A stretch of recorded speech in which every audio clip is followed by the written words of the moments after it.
MOLLYMAY, will you come out to play? Your smile takes the edge off of the day, and you're a light that brightens. This is MOLLYMAY, a bod pause pod and other nice stuff with me, MOLLYMAY. Hi, Chabish. It's me, Reba McIntyre, and I am tickled to bits to be here today. And today, I'm going to talk to you about country music, my heart, and keeping our natural lakes and rivers clean and free of beer cans. Join me on this epic adventure through life and nature. Hey, it's MOLLYMAY. I ended up sounding like George W. at the end. Life and nature.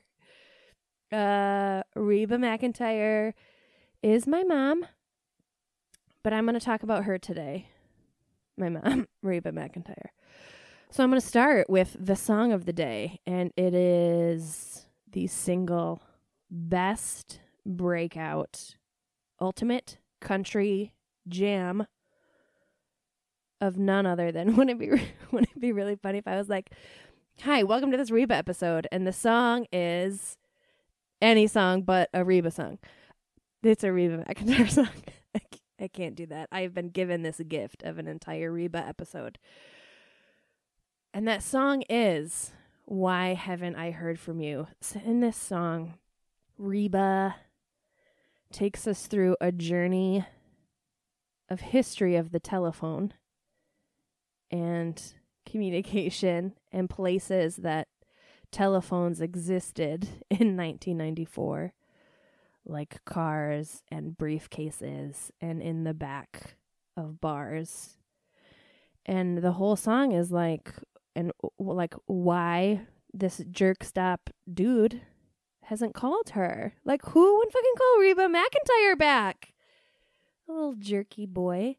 Anyway, it's my single most all-time favorite song to sing karaoke. And I found this out like 6 months ago, and I haven't karaoke'd since then. But like, it was like a one stop, completely replacing Otis Redding, Dock of the Bay, like no holds barred. Now that I know what no holds barred means, like top of the deck. And it's like, it's a real physical exercise because it continually builds, and it's so guttural. Like you get, not, that sounded burpy. That's what I meant to do. I did not mean to I did not even have Taco Bell before we recorded like I usually do. So that would have, that would have come out a lot different. But it's like, this song has like the lowest grumbling lows and the screamiest, best Reba McIntyre highs. Like, it's all from the chest, even the highest parts that you think would be in your head voice. And it's a dreamy jam from 94. And it perfectly encapsulates capstone courses my life in 1994. Like, if I had to pick a theme song of 1994, this would be it. Because I used to sing this song in the kitchen with a turkey baster in my hand, pretending to be my mom, Reba McIntyre. And in 1994, my real mom, Sauce, had big red curly hair and like the big Reba McIntyre bouffant bangs that Reba had. So like, it felt real. It felt like, yeah, Reba is my mom. In 1994, my sister also had a pet rabbit named Reba. The best name for any pet ever, as far as I'm concerned. Like, especially a rabbit. A rabbit named Reba, you don't get better than that. Which leads me to my what I can't take off this week. What I can't take off this week. So it's no secret. Or maybe it was, but I'm not here to keep secrets. That production schedule of this pod is different than release schedule of this pod, right? It's like when you're sitting in your living room in August and you're watching the Kardashians put up their Christmas tree, because that's how life works. So I'm coming to you right now, shortly after my birthday, and I am a full-on Leo baby. Like all of those fucking Leo stereotypes.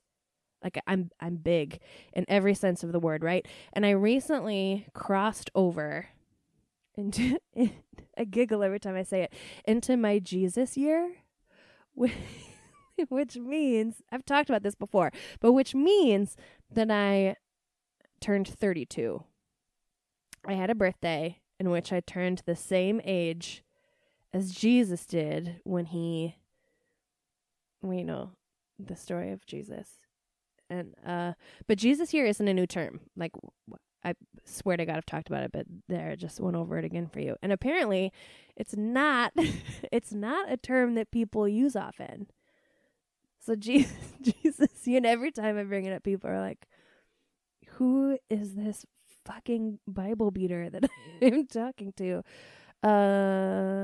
But yeah, so Jesus year means 32. Some places on the internet, because I had to double check myself, will say that it's 33. I'm not sure. None of us can be sure. Majority of the world thinks that Jesus was white. How can we be sure? It's insane. So maybe my Jesus year will last 2 years. I'll be 32 and 33. So I've never done the whole, like, it's my birthday week and we'll do something every day. Like, it's my birthday week. Yay.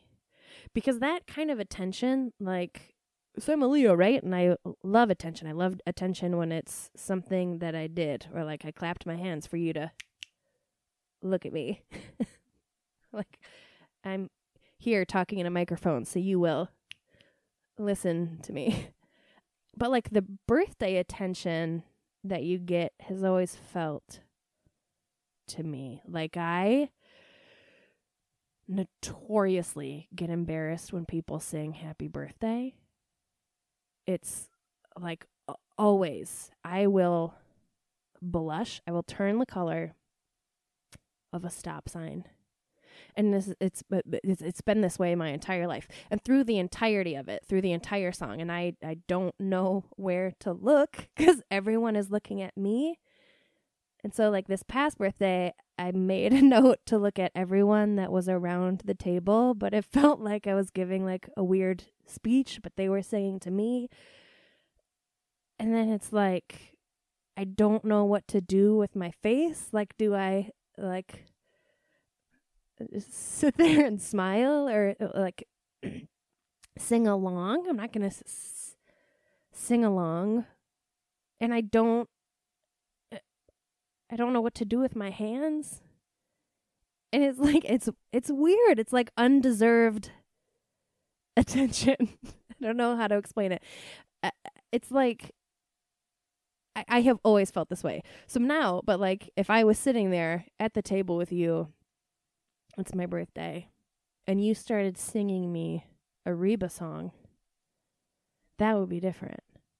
Like any song other than Happy Birthday, I'd probably be like, ooh, and ah at you, and like look at you lovingly, and like hold my heart and gasp out loud and just be like in awe of everything that you're doing and clap and giggle. But there's like something about Happy Birthday. I don't know, like you have to be reverent during it or something, like a forced politeness. So next year, sing Reba. So the whole idea of like, it's my birthday week, I've never harnessed.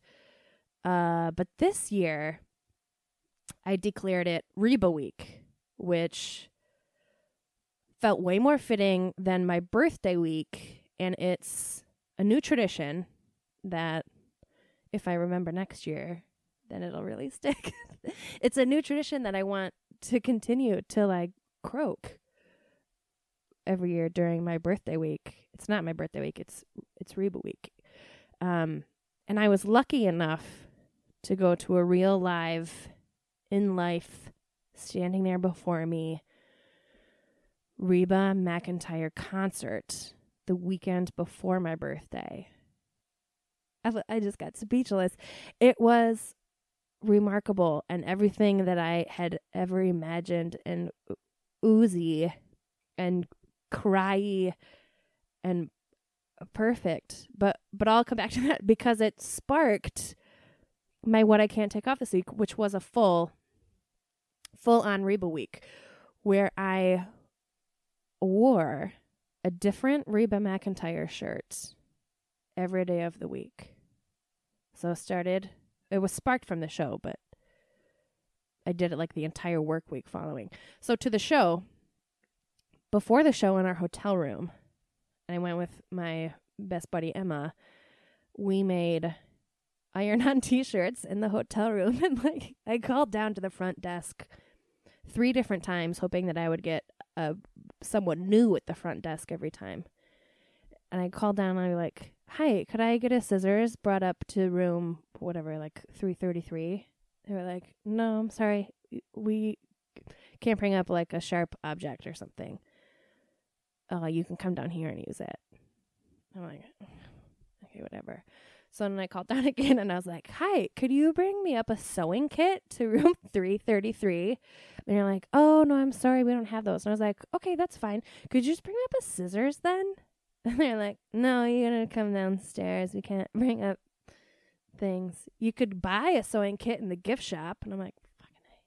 So I had to go down to the security stand and cut out all these iron-on letters.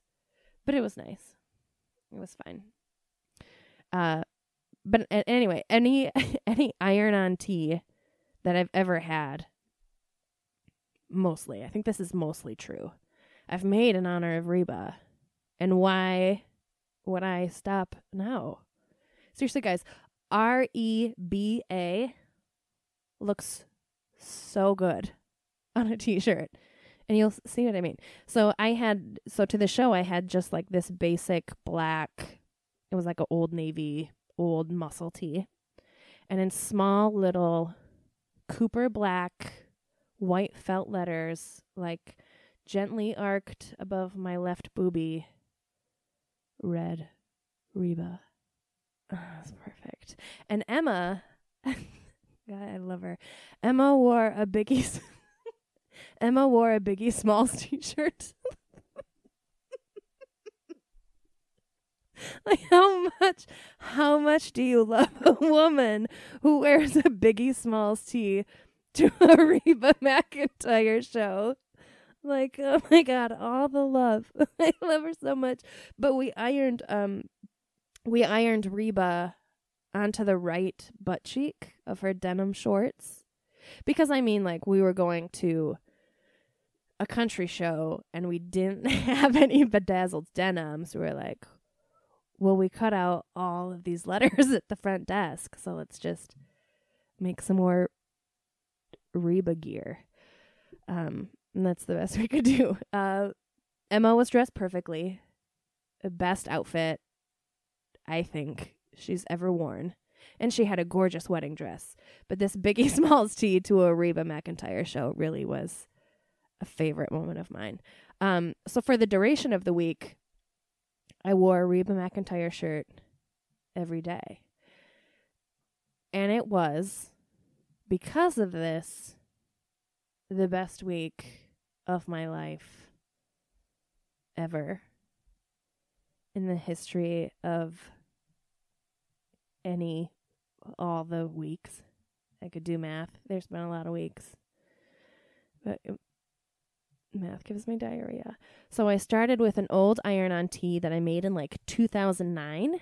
That was an old practice baseball tee of my dad's. And in giant white felt letters, Reba. And the next day, I wore a vintage Reba McIntyre International Fan Club tee, which the day after the concert, I went to a bunch of different I say a bunch. I went to 2 stores that day. I went to a bunch of stores. And I found this vintage Reba McIntyre International Fan Club tee the next day after the show. And I was like, this is kismet. Even if this is a small, I'm buying it.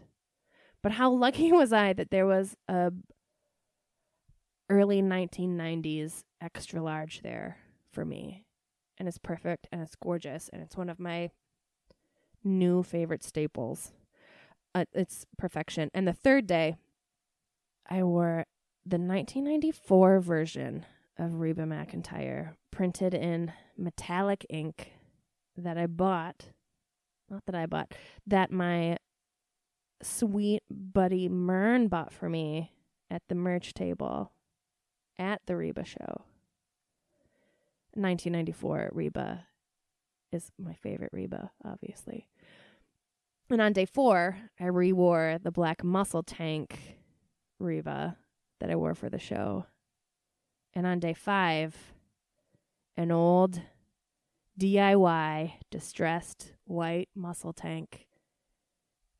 You remember that day, that DIY episode? Like, it continues to give.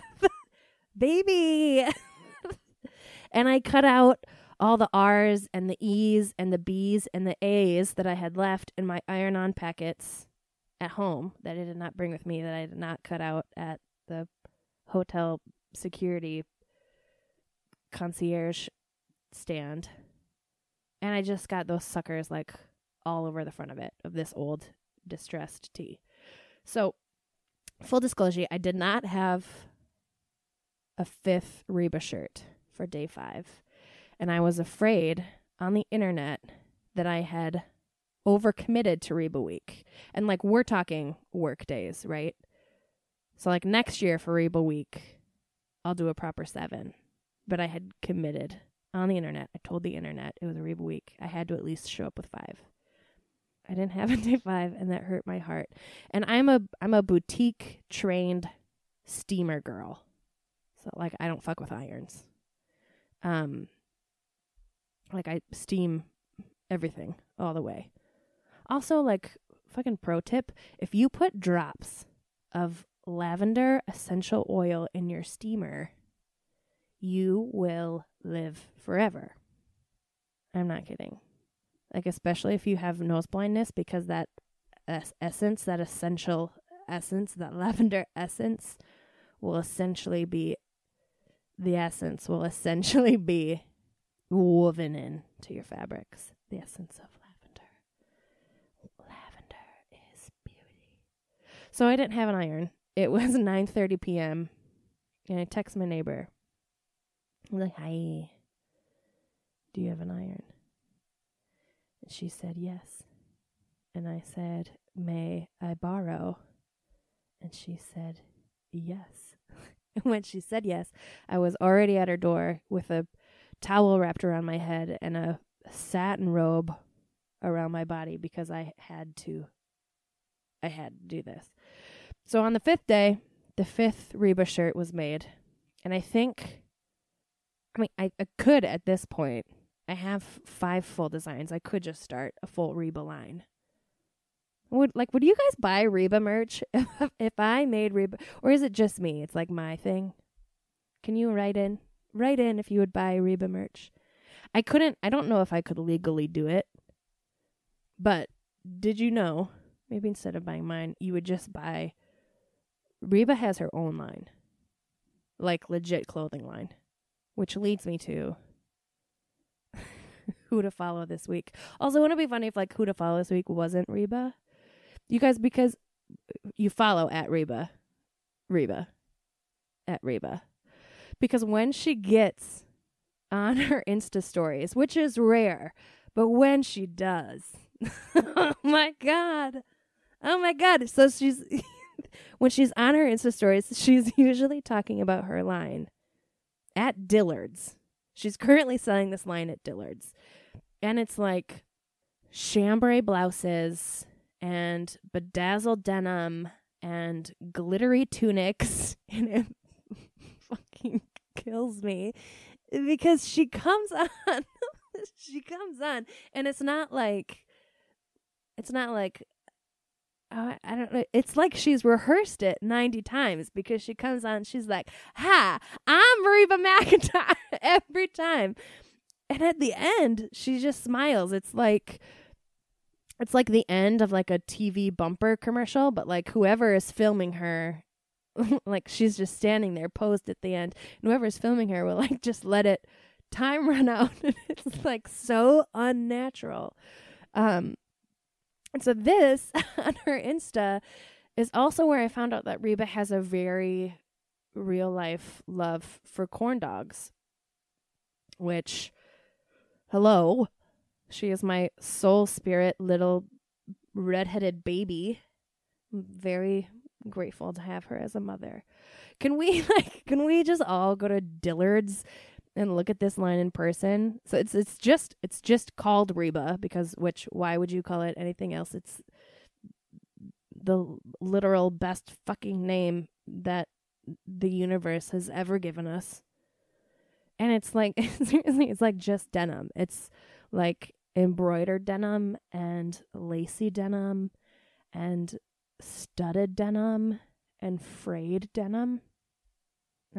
Okay, Reba loves a frayed edge or like a fringy denim edge.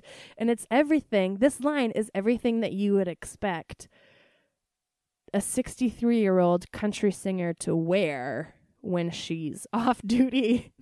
There's like, I was scrolling through it today and there's like one legit really cute denim jumpsuit, not a jumper, that I would wear that is in my style, but the rest of it is very Reba McIntyre at Dillard's.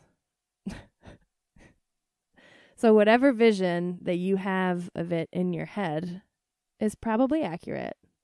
And there are like a lot of stars, metallic printed stars on things.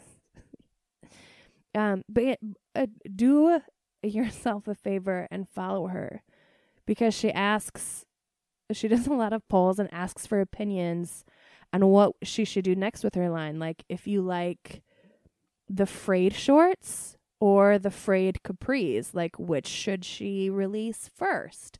It's like if my mom, not Reba, but Sauce, actually used Instagram stories, but with Reba's voice, which is confusing because when I talk about my mom, my real mom Sauce on the pod, I use Reba McIntyre's voice. Anyway, drink every time I say Reba. Like, dare you. She's such a national treasure. So her merch team, speaking of corn dogs, her merch team just came out with a t-shirt with a giant corn dog on it. And it says, "I want to be loved like Reba loves a corn dog." And I mean, like, that, it's pure gold. Like, I think the design of it is shit, so I'll never buy one. But it's pretty fucking great. Like, the tagline alone, they were given gold.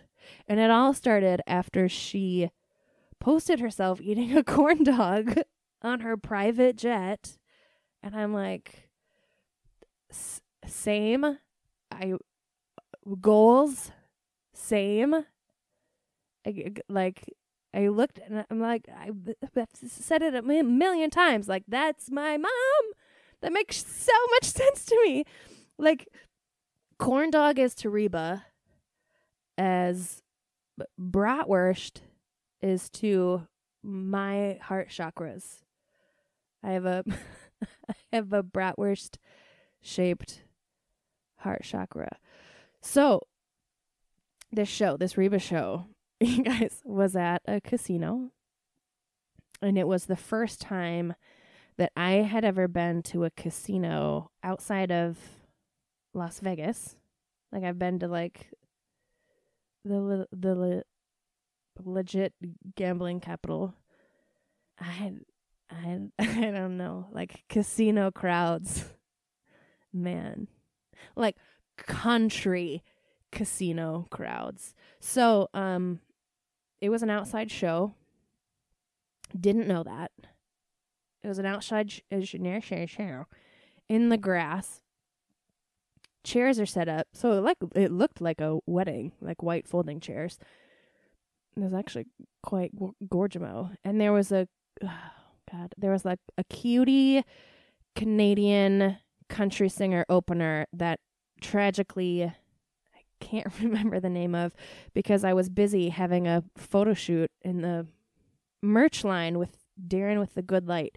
Okay, if you don't follow Darren Kamens on Insta, do it right now. Darren, it's 1 R and I and N, so DARIN _K_. He's the freelance photographer for all the best shows in all of the Twin Cities, and notoriously, Doi has the best fucking light in the game. Like, for a traveling photographer who's doing like 3 shows a night, I don't know how he does it. But Darren with the Good Light, he's consistently beyond fantastic.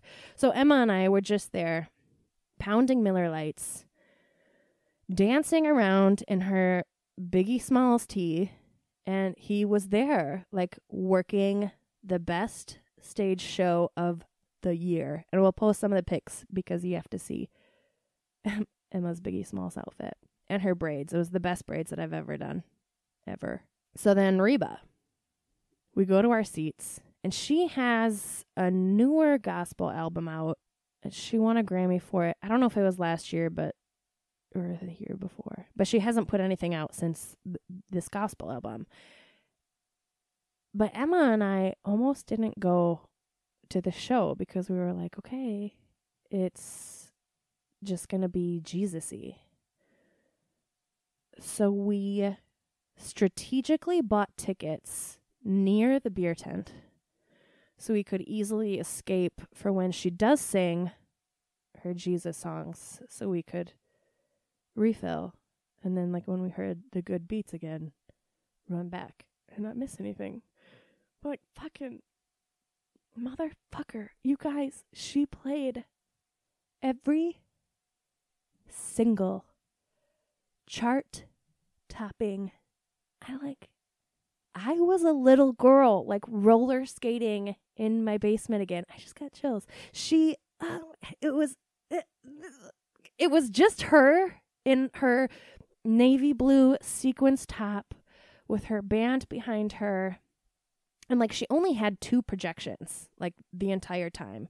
So it was just Reba being Reba. Like, she doesn't need anyone or anything else. And God, I was driven to tears 3 times. She was so perfect. And I wanted everything. I wanted everything to do to get as close to her as I could, right? So Emma and I are the perfect level of Miller Lite. And the rest of the crowd is just like, I can't think of a better word, but fuddy-duddy. It just sounds so Midwest of me. But so there's like one fucking dude that had his fingers in his ears. Like, if you're gonna be that guy, buy some earplugs. Like, the entire show. His fingers in his ears. And Emma just could not get over the guy with his hands over his ears. So I was like, okay, let's move up. Like, it was not a sold out show. Like, and I'm gonna tell you, we got into some fisticuffs at the Reba show. Because originally I was thinking that it was just our section that was acting like they were in church. So, you guys, like, seriously, she was my first Beyonce, right? Like, in comparison, she was my everything. And the rest of the people there all behaved like they were there on accident. So, like, we just started seat hopping. And then the entire place was sitting down. the entire place was sitting down. And the energy, it was just like brown. It was like taupey brown. And she wasn't being boring. Like I've been to shows where like you want to sit down, but she was full on like, why haven't I heard from you? And that's the night that the lights went out in Georgia, and How Blue, and whoever's in New England was her opener, and Little Rock. Oh my God, Little Rock. I just got the chills. And Does He Love You? Like, God, when she sang that duet, and I think it had to have been like the 1995 Grammys or something, because I was in 95, it would have been 9. That doesn't seem right. I feel like I was younger than that. But it had to have been on network TV, because growing up, we only had 3 channels. But it's a duet with Linda Davis. And I remember just like hollering at the TV with my brother and my sister, like, leave Reba's husband alone, because it's a duet about the woman who's married to the guy, which is Reba's part. And she's battling with this woman who is the other woman. Oh my God, we just hated Linda Davis. Like, just on fucking principle, we hated Linda Davis. Like, didn't know a thing about her. And like, okay, so Reba's single encore song and the single costume change, the only time she left the stage, was Fancy. And she came out, I have chills again. She came out in the red dress that she sings about in the song. So she's like, just, this is so good. So I think I almost didn't go to this show. And so she's singing like all the fucking hits. It's like she was plugged into my Spotify chakra, and it's like I was whispering to her, like I had the karaoke stream button. I was like, next Reba, you're gonna sing this, and next Reba, you're gonna sing this, and like everyone is literally sitting down with their fingers in their ears, and one woman. So we changed seats maybe like, I don't know, total like 7 times. And one woman screamed at Emma. She was like, excuse me, these aren't your seats. You're ruining my daughter's night. And so Emma turned around at like a nice level of Miller Lite, right? And Emma said, did you buy these seats? Because the woman's like, you didn't buy these seats. And Emma's like, did you buy these seats? And then she's like, you could be sitting here. And then I was like, let's just go. We could just go. Like, we'll go up closer. And so we went up closer, but it was just like this brown energy was that kind of thing all night long. And we're like, God, you guys, like, I don't get it. Like, you guys are here. You're clearly fans. You clearly love this country legend. Or like, maybe, I was just going to say, maybe they all won tickets on the radio, but you really have to be a fan if you're going to call into the radio and win. So that even doesn't make sense. Like, you spent money on the seat. Like, where is the joy? And so it's almost like there was a cloud of fear of showing joy. So, like, you spend money on the seat. Like, where is the joy? So it's almost like there was like a cloud of fear over this entire taupey energy. It was just like a fear of showing joy, right? Like, if you're sitting there, like, being vulnerable in, God forbid, happiness, and that, like, people will judge you for dancing funny or, like, jumping up and down and singing. And I just, like, I've reflected on this for a hot minute now. And I had to just, like, I am continuing my gratitude practice so I can somehow be so trained that I can find my gratitudes like in that moment when things are happening. But I'm like reflecting on this, right? Like we were two capable, able-bodied women, comfortable in expressing our joy. And like I've come to realize that sometimes expressing joy is just as hard as it is, like for people to release their emotions of sadness and expressing frustration or like any emotion. And I mean, so like here's Reba McIntyre continuing to deliver life lessons.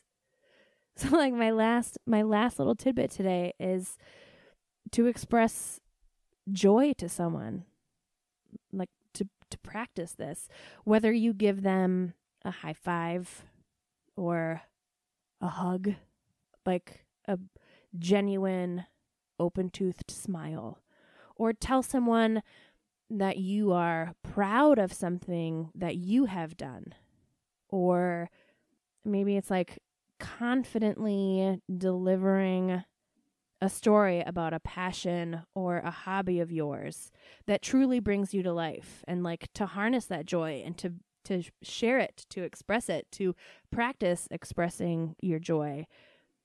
And don't be afraid to sit in your chair with your fingers in your ears when your dreams are like fucking coming to life all around you. Like Reba McIntyre is right there and your fingers are in your ears. I just want to get a hold of that dude and shake him.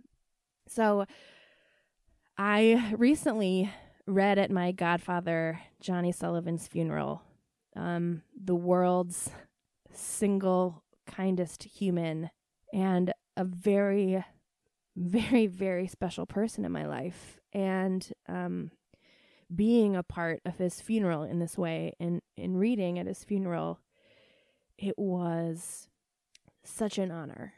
And it was a hard job because all I wanted to do was sit in my pew and sob. And one of the readings that I did, God, like it was just so gorgeous. Like his family, my auntie and my cousins did such an amazing job of organizing his service and these readings and the songs. But this one reading that I did has stuck with me. And I've read it every day since the funeral. And it's a perfect little ending reminder to wrap up this Reba episode. And yes, it's Catholic, but I think that, you can sub out the Lord and God and Christ Jesus, however it is pertinent to you in your practice, in your faith, in your meditation, in your reflections, in your alignment. Because I think that it has gravity. And I think that it's poignant, and it's so perfectly Johnny Sullivan, and it's so perfectly about gratitude and expressing joy. So I read, "Rejoice in the Lord always. I will say it again. Rejoice. Let your kindness be evident to all. The Lord is near. Do not be anxious about anything, but in every situation, by prayer and petition, with thanksgiving, present your requests to God, and the peace of God, which transcends all understanding, will guard your hearts and minds." Like, it's so perfectly Johnny Sullivan. And it's about being grateful and manifesting, right? Like manifesting the joy and happiness in your life and what you want in your life through a practice of gratitude. So stand up, Chabish, dance at your favorite concert, and be kind and love as hard as you can, and don't fear happiness. I love you. Smoochie, bye. And if you got this far in the pod, I'm impressed as fuck and really grateful to have you listening. If you want to know more information about me or the show, check out the show page on matriarchdm.com, where we host all of the What I Can't Take Off, our progressive Spotify playlist from the songs of the week, and obviously the reminder of who to follow for the week, all in a nice little fucking Matriarch Digital Media bow. Theme song is MOLLYMAY by Ben Karen. Like, I'll never get over saying that. It's so good, right? Thanks for listening. You're so cute.